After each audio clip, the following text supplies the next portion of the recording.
오늘의 10분 말씀. 마태복음 12장 38절로 50절입니다. 11장과 12장은 예수님께서 계속해서 권능을 드러내셨음에도 불구하고 종교 지도자들은 한결같이 예수님을 거부합니다.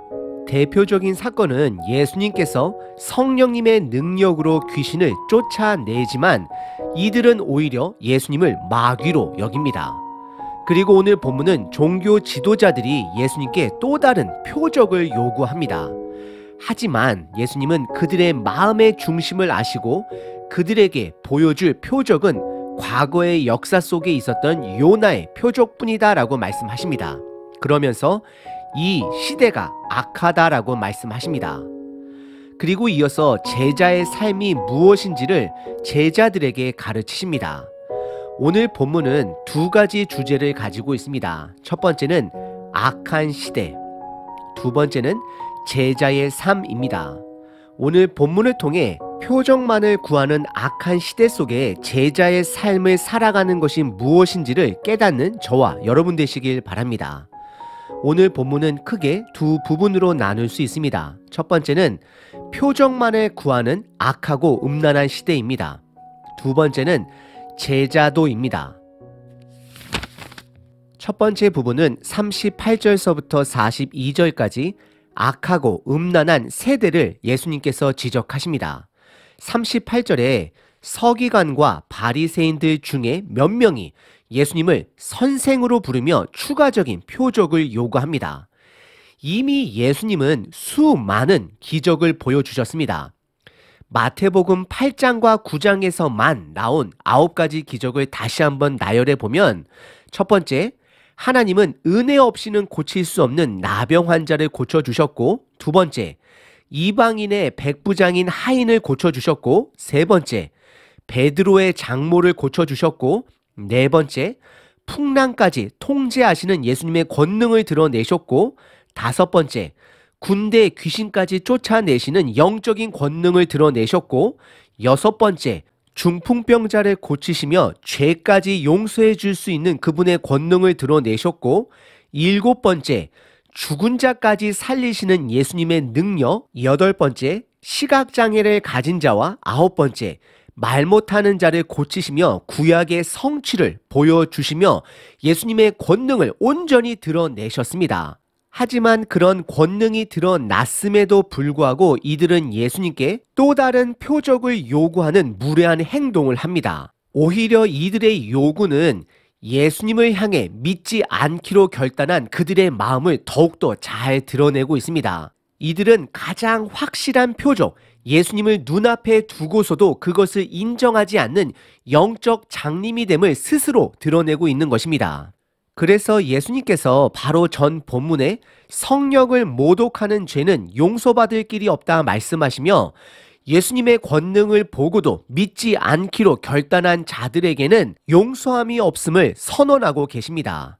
그래서 39절에 예수님은 이 세대를 표적만을 구하는 음란하고 악한 세대가 됨을 말씀하고 있습니다. 그리고 그런 악한 세대에게 보여줄 표적은 역사 속에 있었던 요나 선지자의 표적밖에는 없다라고 말씀을 하십니다.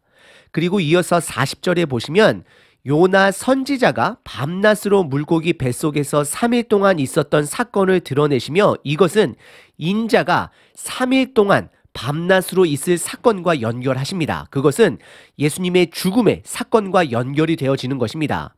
그리고 41절에서는 심판 때에 니느웨 사람들이 일어나서 이 세대 사람들을 정죄할 것이다 라고 말씀을 하십니다.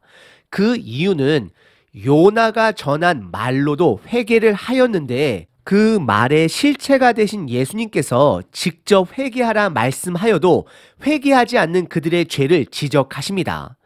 그러면서 예수님은 본인을 가리켜 요나보다 큰 자가 여기 있다라고 말씀하시며 그들의 회개를 촉구하고 계십니다.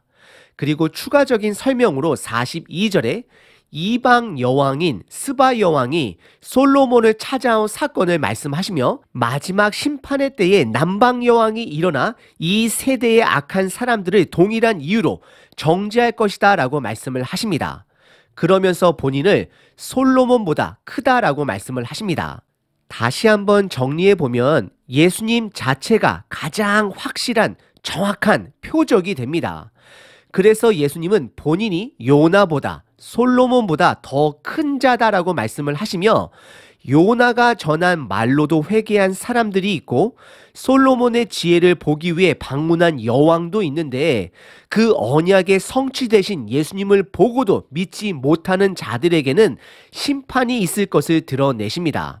결국 악한 시대는 온전하게 드러난 예수님의 권능이 있음에도 불구하고 믿지 않기로 결단한 마음문이 닫힌 세대를 악한 세대다라고 예수님은 말씀하십니다. 두 번째 부분은 43절서부터 50절까지 악한 시대를 선언하시고 이어서 제자도의 삶을 말씀하십니다. 왜냐하면 우리들로 하여금 악한 시대 속에 제자로서의 삶을 살아야 함을 강조하기 위해서입니다.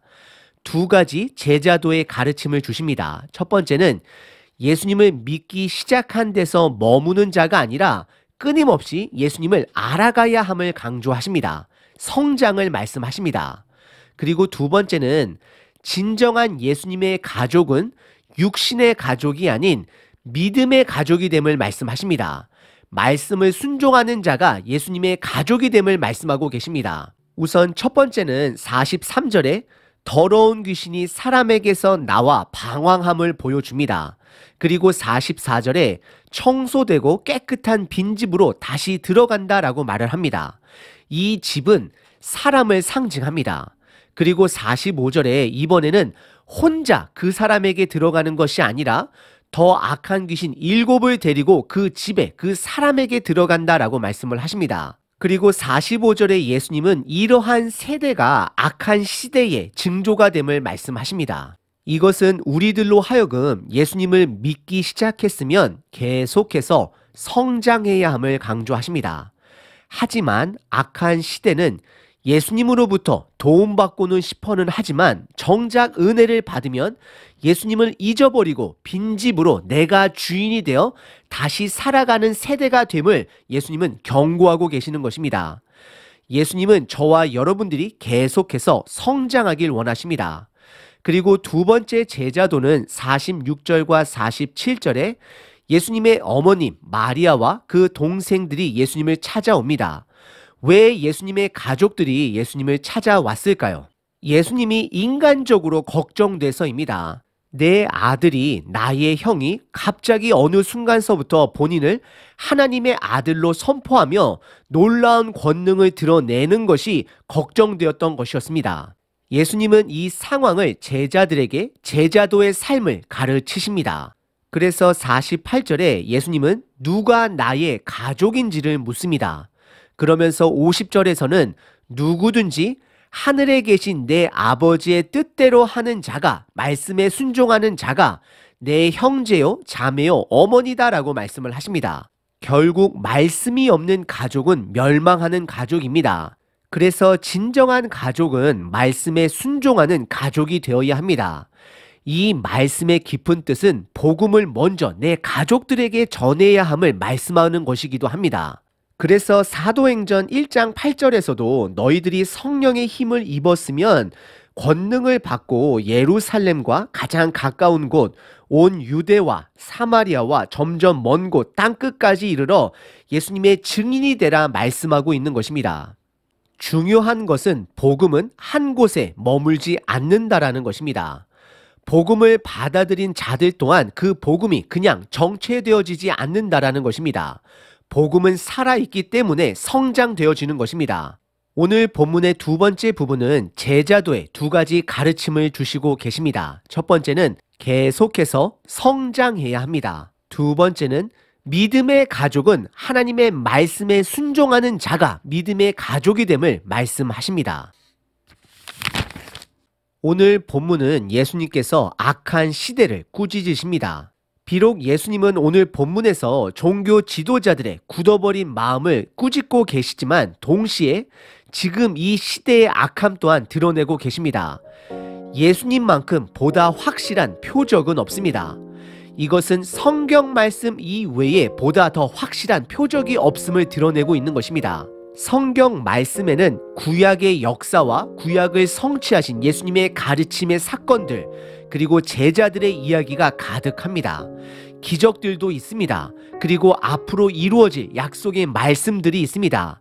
이 말씀은 어느 누구에게든지 열려있는 말씀입니다.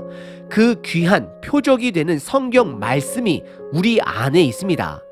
하지만 지금 시대는 아직도 여전히 성경 이외에 다른 표적들을 구하는 자들이 있습니다. 교회 안에도 그런 분들이 계실 수 있습니다.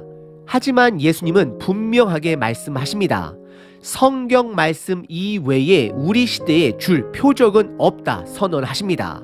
그리고 이어서 예수님은 빈집을 비유로 드시면서 내 삶의 말씀으로 끊임없이 채워가야 함을 강조하시고, 말씀을 지키는 자가, 순종하는 자가 예수님의 가족이 됨을 말씀하십니다.